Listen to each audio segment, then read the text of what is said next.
పాముకు పాలువసి పెంచినట్టు ఏ పాకిస్తాన్ అయితే తాలిబాన్లకు తమ దేశంలో ఆశ్రయం ఇచ్చి వాళ్లకు ఆయుధాలు ఇచ్చి ఎవరిపైన ఎప్పుడు ఎట్లా దాడి చేయాలని నేర్పించిందో సో అదే తాలిబాన్లు అదే పాకిస్తాన్ పైన విచక్షణారహితంగా విపరీతమైనటువంటి దాడులు చేస్తున్నారు.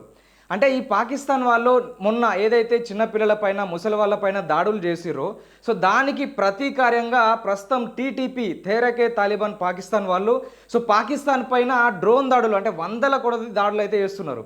అంటే గతంలో ఏ పాకిస్తాన్ అయితే మన భారతదేశంలో అభివృద్ధి చెందుతున్నటువంటి మహానగరాలు ఏవైతే ఉంటాయో బెంగళూరు కావచ్చు, చెన్నై కావచ్చు, ముంబై లాంటి నగరాల్లో కొంతమంది తాలిబాన్లు అనుకోవచ్చు, కొంతమంది తీవ్రవాదుల గుంపును పంపించి సో అక్కడ బాంబు దాడులు చేయించి అక్కడ ప్రజలు చనిపోయేలా చేసి అక్కడ ఉన్నటువంటి ఆర్థిక వ్యవస్థ దెబ్బతినేలా చేసినటువంటి పాకిస్తాను ఇప్పుడు కర్మ రిటర్న్ బ్యాక్ అవుతుంది.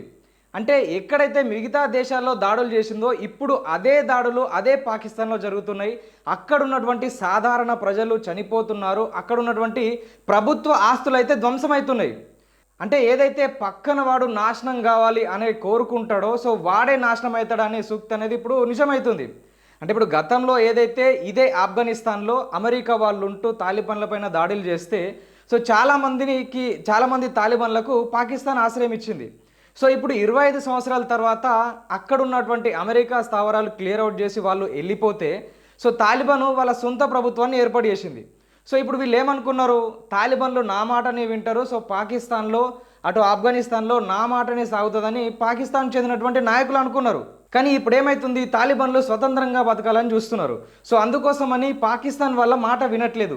సో దాంతో పాటు ఏదైతే ఆఫ్ఘనిస్తాన్కు పాకిస్తాన్కు మధ్య ఒక డ్యూరాన్ లైన్ అనే ఒక రేఖ పెట్టి ఇక్కడికి మాత్రమే మీరు ఉండాలని ఆఫ్ఘనిస్తాన్కు చెప్పిర్రో సో మా భూభాగాలు పాకిస్తాన్లో ఉన్నాయి, సో ఇవి మాకే కావాలని చెప్పి ఆ డ్యూరాన్ లైన్ వెంబడి సో చాలా వరకు అయితే అక్కడ టీటీపీ వాళ్ళు కావచ్చు, ఆఫ్ఘనిస్తాన్లో ఉన్నటువంటి తాలిబాన్లు కావచ్చు పోరాటాలు చేస్తున్నారు. సో ఇప్పుడు పాకిస్తాన్ ఒక పద్మ వ్యూహంలో పడిపోయినట్టు అయిపోయింది. అటు టీటీపీ వాళ్ళు ఇటు బలూచిస్తాన్ వీరులు దాడులు చేస్తూ ఉన్నారు. ఇక్కడ నిన్న మొన్నటి వరకు పీఓకేలో ఉన్నటువంటి ప్రజలు కూడా అక్కడ తిరుగుబాటు చేసారు. సో మరి ఇప్పటికైనా పాకిస్తాన్కు బుద్ధి వస్తుందా? అంటే మిగతా దేశాలపైన పడి ఏడవడం కావచ్చు, మిగతా దేశాలపైన దాడి చేయడం కావచ్చు బంద్ చేసి తన దేశాన్ని అభివృద్ధి చేసుకునే విధంగా చర్యలు చేపడుతుందా, లేకపోతే ఎప్పటిలాగానే కుక్కతోక వంకర అన్నట్టుగానే ప్రవర్తిస్తుందా అనేది వేచి చూడాల్సిందే.